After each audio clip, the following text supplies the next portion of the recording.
دا ډول جنازې اوس په پاکستان کې ورځنی معمول ګرځېدلی دی. وسلوالو په یو وروستي برید کې د پاکستان 15 تنه امنیتي ځواکونه ووژل. په پاکستان کې په ترهګریزو فعالیتونو کې زیاتوالی لیدل کیږي.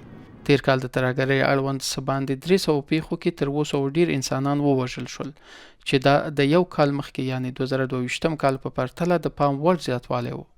له دې ډلې ډیری بریدونه له افغانستان سره ګډې پولې ته نږدې شوي دي. پاکستاني چارواکي وایي چې د تاوتریخوالي په دغو پیښو کې د اکثرو تر شا په افغانستان کې د موجودو سختدریزو ډلو لاس دی.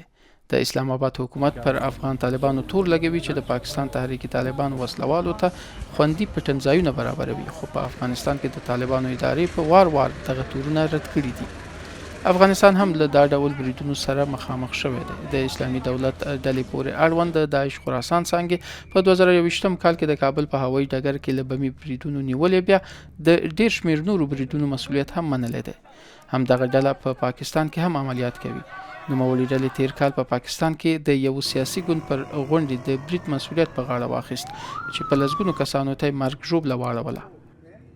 افغان طالبان د داعش خراسان څانګې ته د دښمن په سترګه ګوري، خو پاکستان پر افغان طالبانو تور لګوي چې د دغې ډلې پر وړاندې په کافي اندازه اقدامات نه کوي. په همدې میاشت کې د افغانستان په 2 ولایتونو کې د پاکستان هوایي بریدونو افغان طالبان ناراضه کړل. افغان طالبان وایي چې په دغو بریدونو کې 8 وژل شوي کسان ملکي وګړي ول چې ټول یې ښځې او ماشومان ول. خو د اسلام آباد حکومت ادعا کوي چې په دغو بریدونو کې هغه ډله په نښه کړې ده چې د پاکستان پر امنیتي ځواکونو بریدونو کې لاس لري.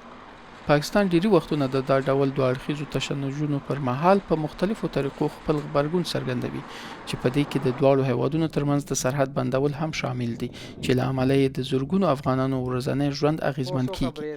تیر کال د پاکستان حکومت نږدې 1.1 میلیونه ناراجستر شوو افغان مهاجرو ته دغه هیواد د پریښودلو امر کړی و. په زرګونو مهاجر بیرته خپل هیواد ته ستانه شول او یا هم په زوره وشړل شول. د دې اقدام له کبله د دواړو هیوادونو ترمنځ ترنګلتیا نور هم زیاته شوه. ډیری خلک په دې نظر دي چې پاکستان د دې پر ځای چې مهاجرو ته له سزا ورکوونکو تګلارو کار اخلي، باید له افغان طالبانو سره معنا لرونکي خبرې اترې وکړي، څو په سیمه کې د خپرېدونکي ترهګرۍ له خطر سره مقابله وکړلی شي.